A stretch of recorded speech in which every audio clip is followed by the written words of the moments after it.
Tonight, 1,000 Muslim refugees took turns sexually assaulting 80 women in Germany. 1,000 men. I've got the details. It's January 5th, and you're watching the Ezra Levant Show.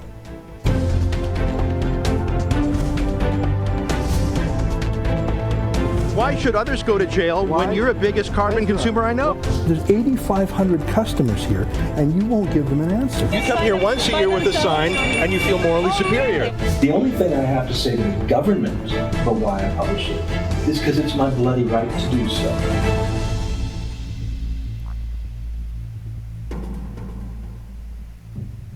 Here's a picture of Muslim migrants walking across Europe. They're near the village of Brkisovo in Serbia, so they're not in a war zone. They're many miles from Syria. They're safe, but they're moving through Eastern Europe, going towards Western or Northern Europe, the countries with the richest welfare. But take a look at this photo a little more closely. 7 healthy, young, single men, military age, with warm coats covering them from the rain, good shoes. And then there's one woman amongst them holding a baby in her arms. And if you look carefully, you can see there's another baby holding onto her back and another child walking with her, and she's holding a bag. Oh, and she has no shoes on. And these young men are just fine with that. Just fine with the one woman amongst them going barefoot on a road in the rain, literally lifting 2 children and a bag. And not one of the men offering to carry a child, or if she wouldn't let them touch a child, even just to carry her bag, let alone to offer her shoes. But look, why is that a surprise? In most Muslim countries, women have second-class status, religiously, legally, politically, economically. Why would they treat her any better now that they're in Serbia than they did back in Syria? But my main point in showing you this picture is to remind you that the people streaming into Europe are overwhelmingly young Muslim men with certain ideas about the relationship between the sexes. In Hungary, it's 81% young men who are the migrants, so that photo times 100,000. So what happens when these men, these sexists, get to their new Mecca, Germany? More than 1 million migrants this past year alone, overwhelmingly young men. They don't speak German. Many aren't even literate in Arabic. They have no real job skills. And anyways, they're coming for the benefits, not the work. So what happens when you have 500,000, 600,000, 700,000 young Muslim men just milling around Germany, bored, entitled, horny, in many ways free for the first time, free to drink alcohol but not yet used to it, free to misbehave sexually, at least against German girls, whereas back in Syria there would be a brother or a father to honor or kill them if they touched a girl. Seriously, what do you think happens in German cities like Hamburg or Cologne or 100 other cities when you have countless unemployed, aggressive, sexist young men who come from a misogynist culture? And if they're religious, they also believe that Germans are infidels, kafirs in Arabic, inferior. Well, you get this. Here's a video of the German city of Cologne on New Year's Eve. Right outside the massive cathedral and train station downtown, Central Plaza, New Year's Eve. So it's a party night. Lots of Germans out for a celebration. And then 500 to 1,000 young single Muslim men come too, and they get drunk, and they're stupid. And they start setting off fireworks literally on the street, injuring people because, hey, why not? Things exploding in the street probably makes them feel like they're back home in their Syrian civil war. They're bringing a taste of Syria to Germany, setting off rockets and fires. They're drunk, they're horny because they're single young men who come from a sexually repressed country, and so they see pretty German girls out for New Year's Eve who aren't wearing burqas. And they're just infidel girls anyway, so they don't count for anything. So the 500 to 1,000 young Muslim men swarm these German girls, and they riot and they rape. Literally 80 German women said they were raped or sexually assaulted in Cologne, Germany alone on New Year's Eve. And it happened in Hamburg, Germany, too. Same thing. I mean, why would it be different? Imagine you're a 20-year-old Syrian man. You've been in town a few months. You're bored, horny. You hear it's going to be a fun New Year's Eve party in the center of town. You go there. You get drunk easily. There are a lot of women. And then the mob takes over. Everyone swarms the women, and you join in. And it's a mass sexual assault. Not quite Islamic State style, but everyone having a go of it, at least a grope. Like in Egypt's Tahrir Square, where NBC's reporter Laura Logan was covering a big Muslim Brotherhood rally, and then the mob decided, hey, let's rape the white girl. And they did for 40 minutes. She describes how her team felt helpless to protect her against the powerful mob. Our camera battery went down. And we had to stop for a moment, and suddenly Baha looks at me and says, "We've got to get out of here." Baha is not happy here? He's Egyptian, he speaks Arabic, and he can hear what the crowd is saying. Yeah. He understands what no one else in the crew understands. That's right. I thought, not only am I going to die here, but it's going to be just a torturous death that's going to go on forever and ever and ever. Logan said the assault, which lasted more than 40 minutes, was merciless. So why would you think that Muslim men who gang rape Western women in Arabia would suddenly change their views once they arrive in Germany? I mean, it's not just New Year's Eve, though, but that brought the mob mentality and the anonymity and the excitement and the opportunity. But it's all the time, too. Sweden is now the world's rape capital, overwhelmingly from Muslim migrants. Denmark and other European countries are talking about having sex ed classes for grown Muslim men, as in, hey, guys, if you see a pretty girl, don't rape her, okay? I wonder if they'll have exams in these classes. Here's a pretty girl, multiple choice. Can you rape her, yes or no? Okay, how about this pretty girl, yes or no? Yeah, maybe it would be better to screen out Muslim extremists, bigots, misogynists, etc., before they came, not after. So what did the media say about New Year's Eve?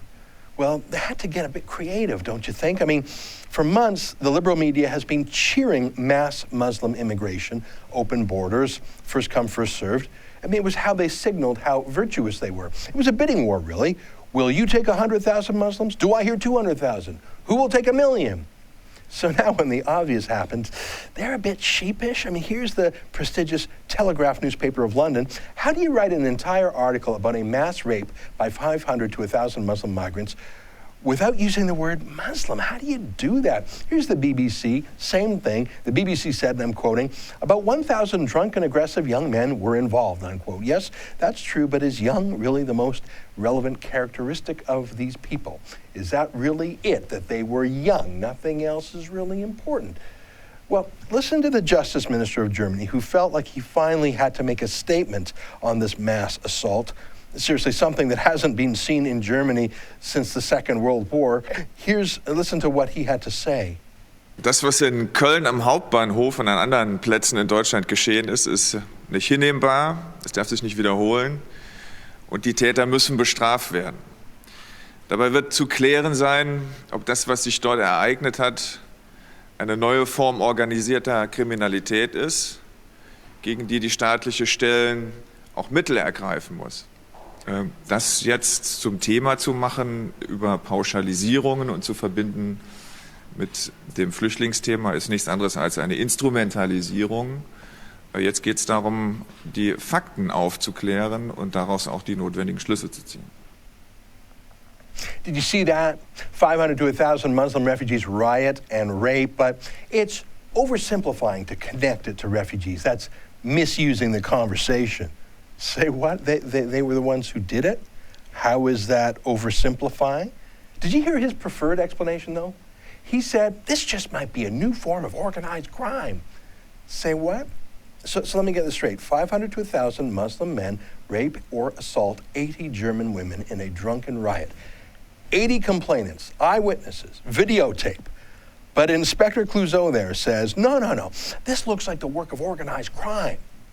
What, so like the mafia said, well, we make money off drugs and gambling and prostitution. Maybe we can make money off a mass rape across Germany by 1,000 drunken migrants? The Justice Minister actually said that's his preferred theory. Of course it is. Remember what Dr. Daniel Pipes told us after the Paris Muslim attacks? As Muslim terrorism and Sharia law and sex crimes grow worse and worse, the 4P professionals will move further and further to the left just to hold the line. 4 Ps, politicians, the press, professors, and police. So here you have a justice minister saying, pay no attention to the fact that it was 500 to 1,000 refugees. I think it's the mafia. Now, he's not crazy. He knows he's lying. He has to lie because the alternative is to admit that he and his boss, Angela Merkel, are destroying Germany by letting in 1 million Muslim men last year with plans for 1 million more this year. He knows there will be more rapes, not just in the street, but in private, and maybe like in the city of Rotherham, UK, 1,400 rapes there. He knows it, but he's more afraid to say it. and risk being called racist than to pretend it's organized crime. Angela Merkel and her justice minister have decided that if their political correctness causes a few rapes or a few hundred rapes or a few thousand rapes, well, that's just a sacrifice Germans will have to make for being a sensitive multicultural country. Oh, and you think that's not going to happen here? Stay with us for more.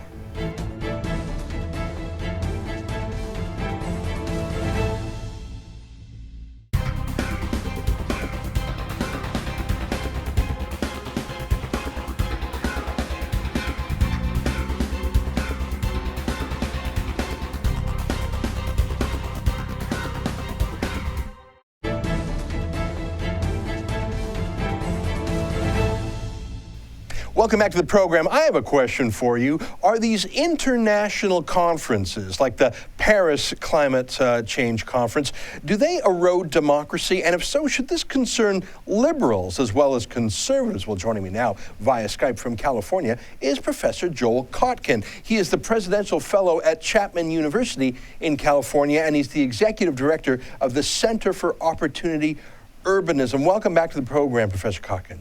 Oh, it's great to be here. Well, it's nice to see you, and I find your writing very interesting because you are a lifelong Democrat, so you come at things from a different perspective than me, a right-wing conservative. Tell me your critique of the Paris Global Warming Conference. It was the event of the year for everyone who was there. I mean, the media loved it, the Democrats loved it. Why would you, as a Democrat, a lifelong Democrat, be skeptical of this event that John Kerry and Barack Obama said was so great?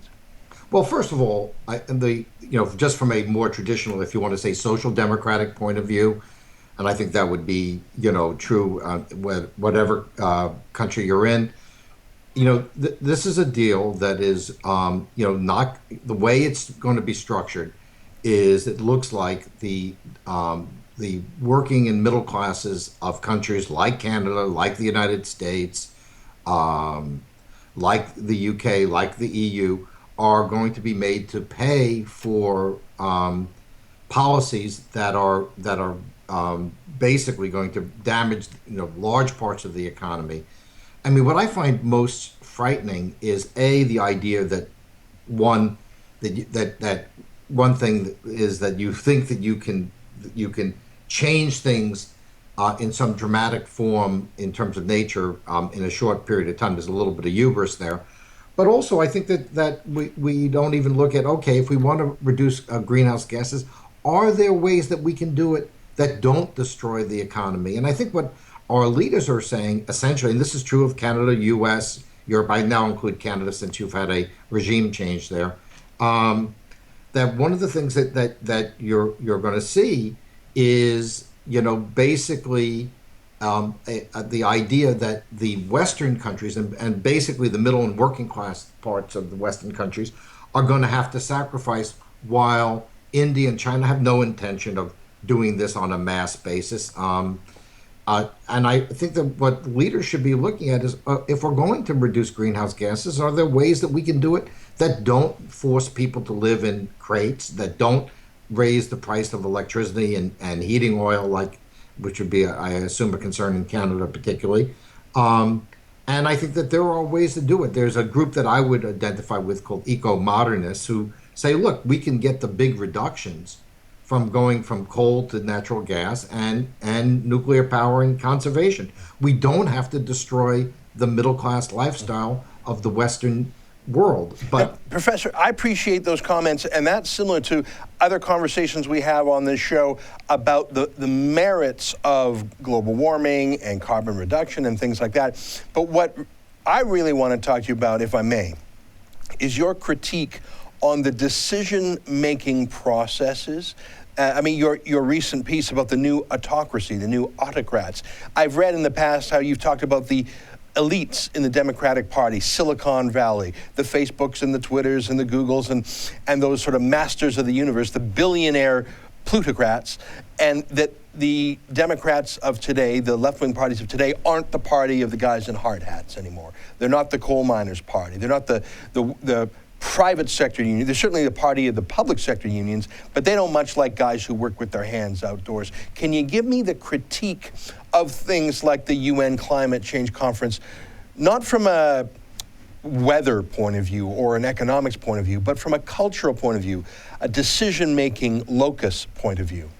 Well, I think what we're seeing in the Western countries, for instance, the EU, I mean, the UN, is basically, does what the major countries, more or less want them to do. But certainly the EU, increasingly the U.S. government here in California, we now have a level of state control over localities that we've never seen before. And I try to point out to my liberal friends that there are two problems with this. Centralized decision-making can go both ways. You could have a President Trump. You could have a President Cruz. You could have somebody come in and reverse overnight almost all of the things that Obama has committed us to, since they haven't been passed by the Congress. I have to say, what worries me the most is the lack of respect for locality and for the democratic process, and for the fact that different states may want to achieve things in different ways.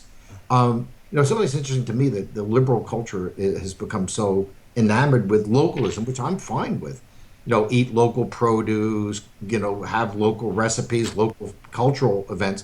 But at the same time, they want to strip all the power from localities. My feeling is, if Portland wants to, ban cars, and I say, well, all right, go try it, see how it works.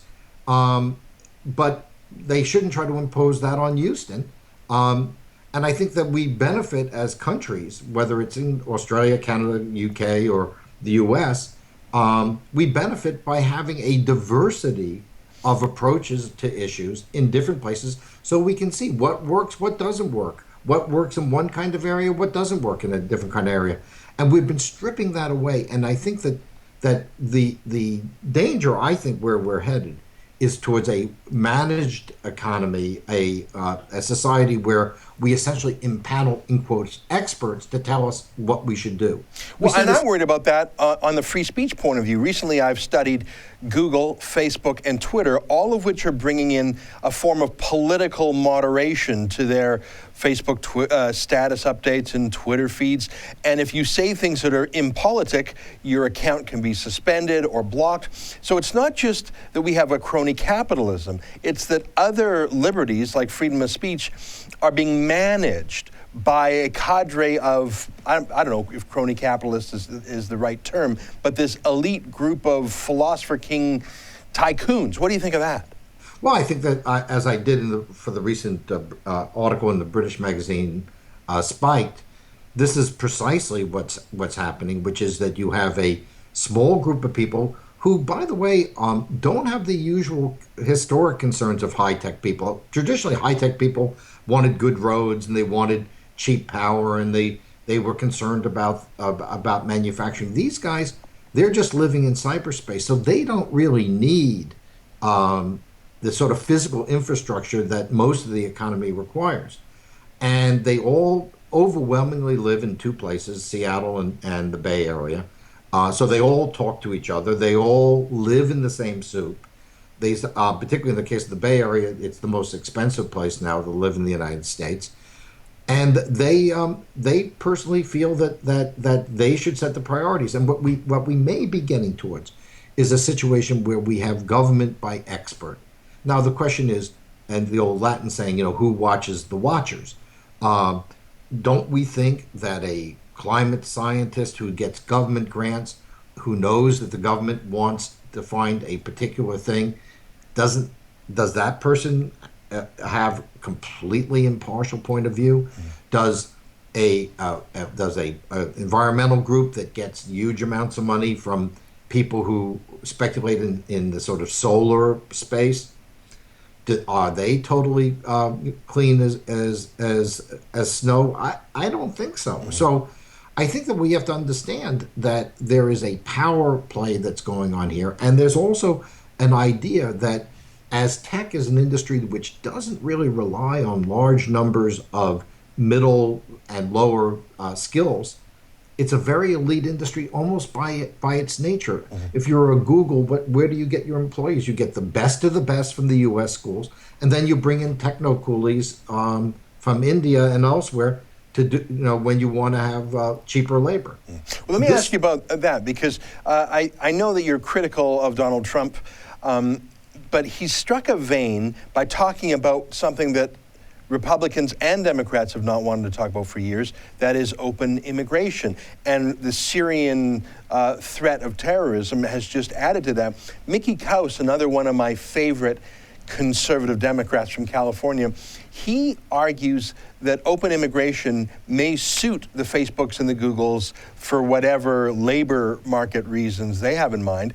But if you are Black or Hispanic or low income, and you have waves of illegals coming in, working cheaper than anyone, you're driving down the wages and you're driving up the rent. So, again, here's a disconnect between grassroots decision-making folks who might say, I don't want 100,000 Syrians in my country. I don't want 10 million more Mexican illegals because I'm being priced out of a job. And the Democrats are the party of amnesty. How do you square that circle? Is it all these techno elites saying, well, we know what's best for you? Well, I think it's that, and it's also what's best for them. If you're Mark Zuckerberg, you want to have, good ethnic restaurants, and you want to have good gardeners, and you want to have, business services that you can get from having an H-1B visa. And look, Trump is a despicable person, and I'm ashamed as an American that he's even considered seriously a presidential candidate by so many people. It's enough to make me not become a Republican. But that being said, he, and to a different extent, Bernie Sanders, have tapped into a vast dissatisfaction that people feel. Even Bernie has made the point. He said, you can't have open borders. It would kill the American working class. At least there's some honesty. But I think what's happened is the, Hillary and a good part of the Democratic Party mainstream today basically is so interested in pandering to Hispanics and Asians by sort of suggesting that there's no difference between legal and illegal immigration. And by using Trump as a way to drive those voters even further from the Republican Party, so that what people do is they vote their blood, if you will, over their self-interest. And I think this is a fairly deliberate tactic right now, and I think it's working. And frankly, the Democrats couldn't have dialed up a better person than someone like Trump. If you have problems with concentration of government or all that, I'm not a Ted Cruz fan, but Cruz certainly fits all the ideological desires of a large part of the Republican Party. But he's certainly, at least he knows what the Constitution is. I try to tell my liberal friends, you love the fact that Obama now rules by decree. Let's see what it's like when President Trump rules by decree. Obama knows enough about the Constitution that he knows he's ignoring it.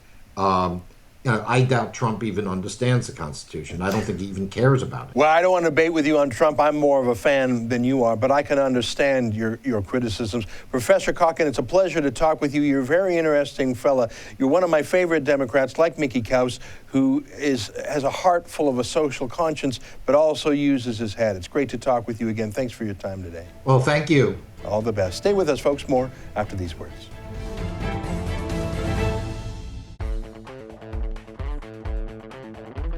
Looking for the perfect gift? Did you know the Rebel.media has a store? Make a statement with a t-shirt. Have your morning coffee in a Fearless Travel coffee mug. There's even an Ezra Levant bobblehead. It's a one-stop shop for the perfect gift. And don't forget to pick up something for yourself. Go to the rebel.media/store to find out more.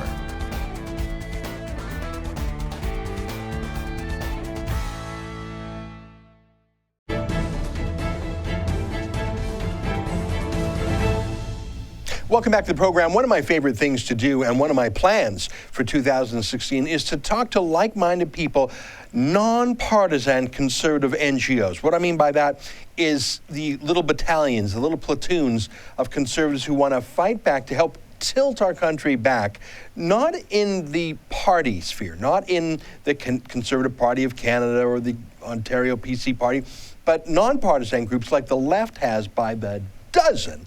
And I am still getting to know this next group. It's called Conservative Voice. It was founded in September, and joining me now via Skype is their boss, Executive Director Elise Mills. Elise, great to see you again.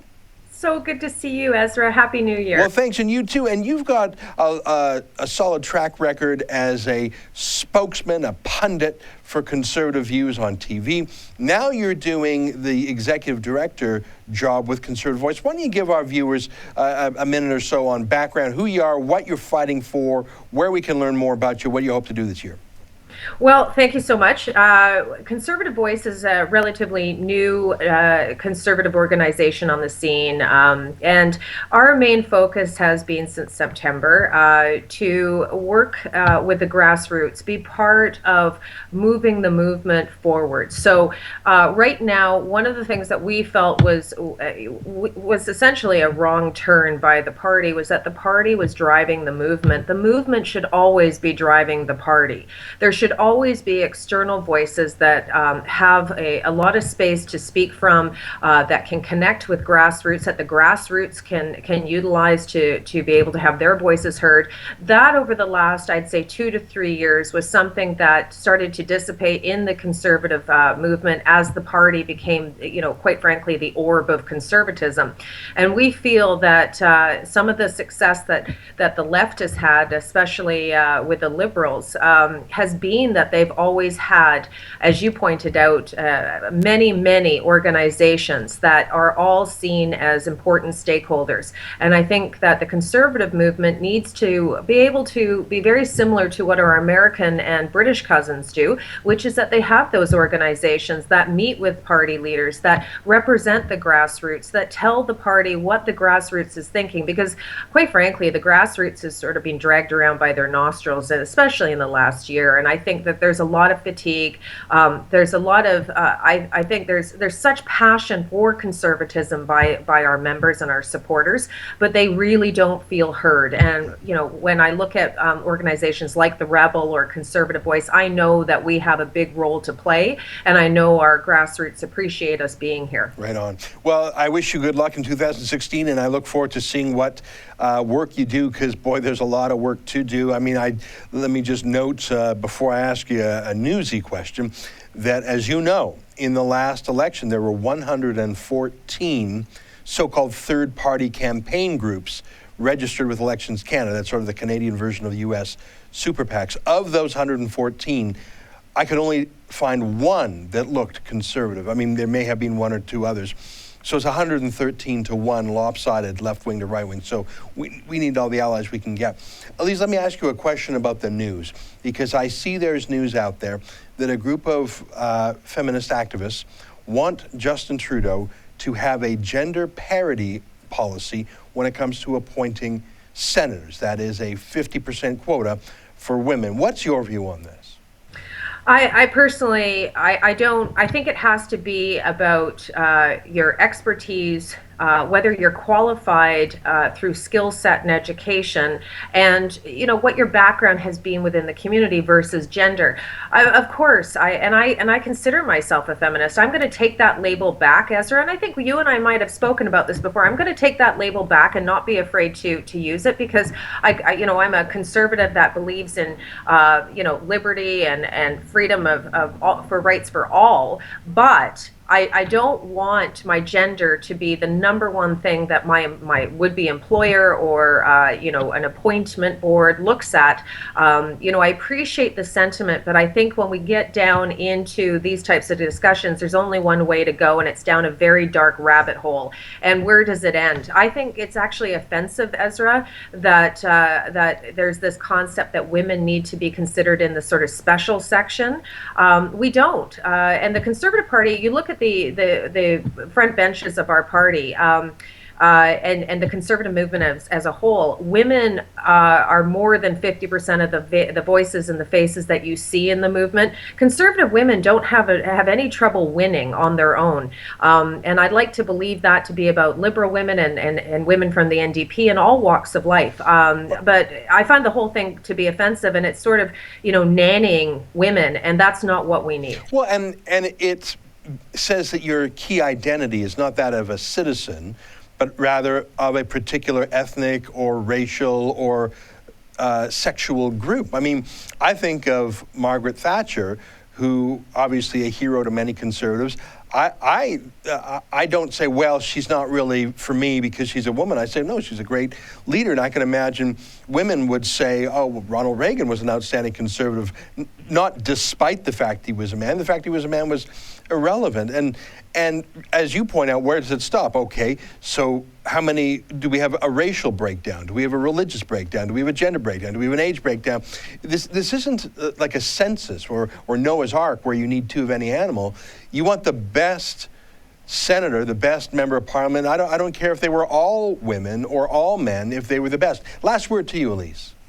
Well, what we're beginning to talk about then is the failed experiment of affirmative action that we saw in the United States. And if anything, it actually, I think, had somewhat quite of the reverse effect. It was quite discriminatory for other qualified candidates. I get the sentiment, but I do not believe that any form of affirmative action actually works. And I don't believe that it actually accomplishes, reducing discrimination. I actually think it is a vehicle for discrimination when you look at it on the flip side. I also have a lot more faith in our modern society. This is not 1967 or 1987.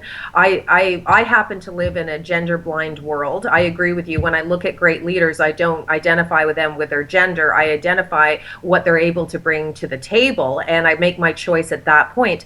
I don't vote based upon, my ovaries don't vote, Ezra. I vote as an educated woman. So again, I find it offensive. I don't need the help, thank you very much, and I would like to be considered for all of my virtues and all of my skill sets, and I think that's how women prefer to be able to seek those types of appointments. And I think that the world, especially in Canada, we are far more gender blind than we have ever been, and I trust the system. Elise Mills, the Executive Director of Conservative Voice. Great to talk with you today. Folks, stick around, more after these words. Ontario residents are being hosed on electricity prices. The latest Auditor General's report says we've been overcharged by $37 billion over the last several years. That works out to nearly $2,800 for every man, woman, and child. Why? Mismanagement and bad policy choices from the Ontario Liberals. It's going to cost us billions more in coming years. Energy Minister Bob Chiarelli won't take responsibility. He's lashing out. It's time for Bob to go. If you agree, go to firebob.ca. That's firebob.ca and make your voice heard.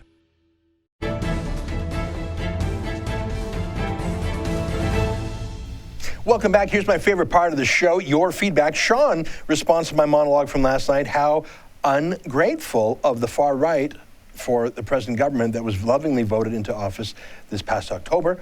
The Liberals are in charge now, while the Conservatives are in shambles. It's the Liberal Party's time to shine and do as it sees fit. Nothing will stop it, nor should it. I don't know if you're writing that letter ironically or as satire, but just because the Liberals win 39% of the vote and win a majority of the seats in one House of Parliament does not mean that they are emperors or lawless, that they can do whatever they like. We have a constitution that limits their power. We have checks and balances, the courts, the Senate, and it's not the fact that I object to the Liberal majority. They won it fair and square in our first past the post system. I'm not going to say that they're a usurper, illegal government like they said Stephen Harper was. But what I am going to say is that for them to try and unperson and denormalize the rest of the country who didn't vote Liberal, and to try and say the last 9 years were un-Canadian years, I think shows not just their arrogance and their disdain for voters, but that they actually think Liberal equals Canada. And what does that lead to? Well, ad scam, for one example. Liza writes, Liberals aren't Liberals anymore. They are so far left today that the federal NDP party has been made completely inconsequential. The Liberal Party, as it is today, does not represent most of Canada. That's an interesting point because, of course, they have outflanked the NDP on everything from taxes to deficits to on their social policies. I mean, they've just gone fully to the left. I think that's what won it. And I don't think that's an unusual theory. If you look at the NDP vote, it collapsed. 10 points came off the NDP vote and went straight onto the Liberals. If Thomas Mulcair had held his own, Stephen Harper would be the Prime Minister today. Now, one of my longtime trolls, Canadian Cynic, responded to my Rebuild the Right campaign. He says, between Ezra Levant, Stephen Taylor, Brian Jean, Elise Mills, and Ronna Ambrose, who's going to rebuild the right first? Let's watch. Now, the answer is, it takes a lot of people paddling the canoe to get it going. I mean, remember what I told you about the last federal election, that there were 114 registered third-party groups campaigning. Those are non-political parties like unions. Of those 114 groups, 113 that I could identify are on the left. So it's 113 to 1. So if there were 5 or 10 or 100 conservative groups on the right, yeah, that would only bring it into balance. If you heard my comments about rebuildtheright.ca, that's my little plan for rebuilding the right, it was sort of three-pronged. Number one, keep the rebel growing good and strong. Number two, create a journalism foundation to have student clubs on campuses, annual competitions, things to encourage young conservative journalists, because I think that's the biggest problem. And the third part of my plan was to set up sort of a fund to give out micro grants, sometimes just $500 or $1,000, to help plant little seedlings of other conservative groups, like a venture capital startup. You know, here's $1,000, here's $2,000, and to help grow an incubator for these things. So my answer is, yeah, all those names plus 100 more. Anyways, that's it for us here today. Hope you enjoyed the show. What do you think of that New Year's Eve riot, eh? And what's more interesting to me is it's taken 4 or 5 days for that story to trickle out. So many people want to shut it up. You can see that in the media coverage. And the Justice Minister saying, no, no, no, no, no. That's got nothing to do with refugees. That's misusing the conversation. I think it's organized crime. He really said that. That's the kind of denial that he's in. And I'm afraid we're in it here in Canada too. Hey, send me a note with your thoughts. My email is ezra@therebel.media. You can make a comment on our Facebook post or just tweet me on Twitter @EzraLevant. That's it for today. Hey, keep fighting for freedom.